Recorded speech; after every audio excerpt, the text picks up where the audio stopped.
morning, students. So we all have done in our tier book, we all have done about nouns, and now we are proceeding to the next unit, that is your unit D with pronouns. So I hope the concept. So what are nouns?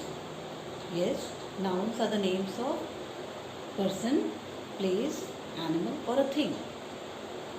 And now we shall study what are pronouns. So pronouns are those words which are used in substitution or in place of pronouns. So let us all begin with the chapter. So you see, what are pronouns? They are words used in place or substitution of nouns. Like we'll understand this with an example. Rima is studying in class 6th.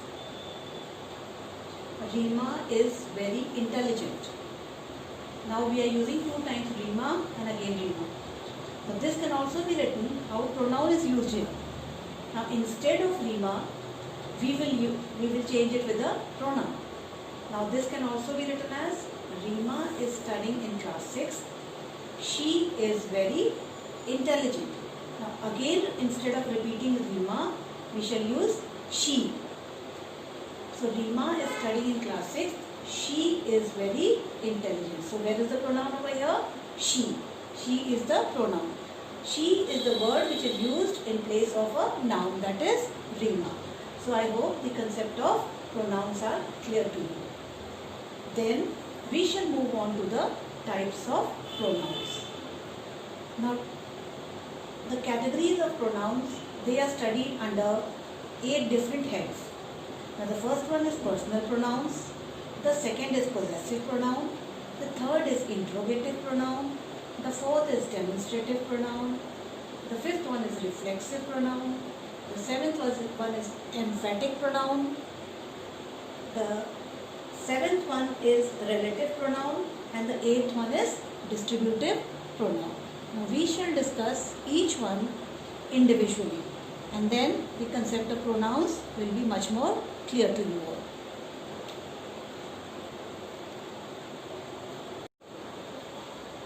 So students, coming to the types of pronouns, the first category is the personal pronouns.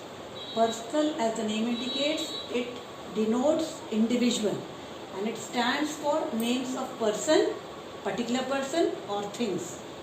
So the words instead of nouns are the personal pronouns.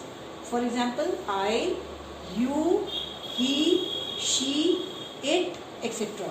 So they are called personal pronouns. Now second are the possessive pronouns. Now possessive pronouns, as we have studied in possessive nouns, so possession, it shows, possessive pronouns it show possession or belongingness. For example, hers, his, mine, theirs, ours, etc. So they are called possessive pronouns. Now the third category is the interrogative pronouns. Interrogative means question. So question, they ask a question. So what are interrogative pronouns? They ask a question. Examples are what, who, which, where, etc. Now the fourth category is demonstrative pronouns. Demonstrative pronouns, they represent a thing. For example, this, that, these, those. So they are example of demonstrative pronouns. So 4 categories we have studied. Personal pronouns, they stand for names of particular person or things, and the example is I, you, he, she, it, etc. Then the second is possessive pronouns which show possession or belongingness.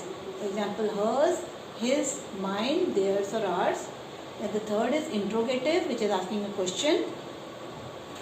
For example, what, who, which, where. Then fourth category is demonstrative pronouns. They represent a thing.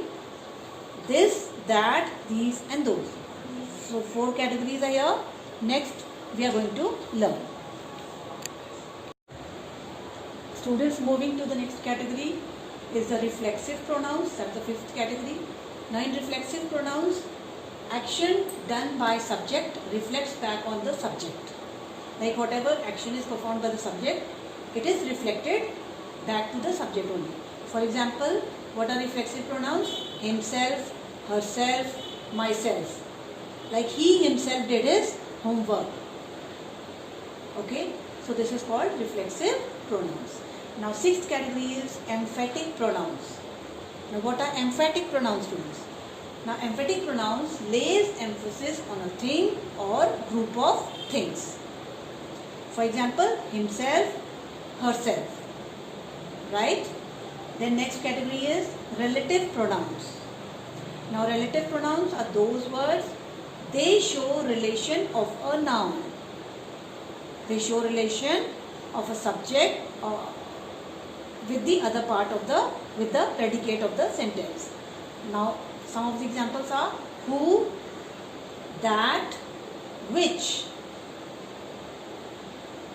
Now they are called relative pronouns. With an example, this is the book which I wanted to read. So it shows relation of the subject with the predicate. Then the last category is the distributive pronouns. Now distributive pronouns are those pronouns which refer to persons or things at one time, like each, every, either, neither. So each, we are going to take one example. Each boy got the prize, or each mango is ripe. So they are distributive pronouns. So they are the 8 categories which I have explained to you, students. They are different types of pronouns which we'll be using in exercises to have a better understanding of the concept of pronouns.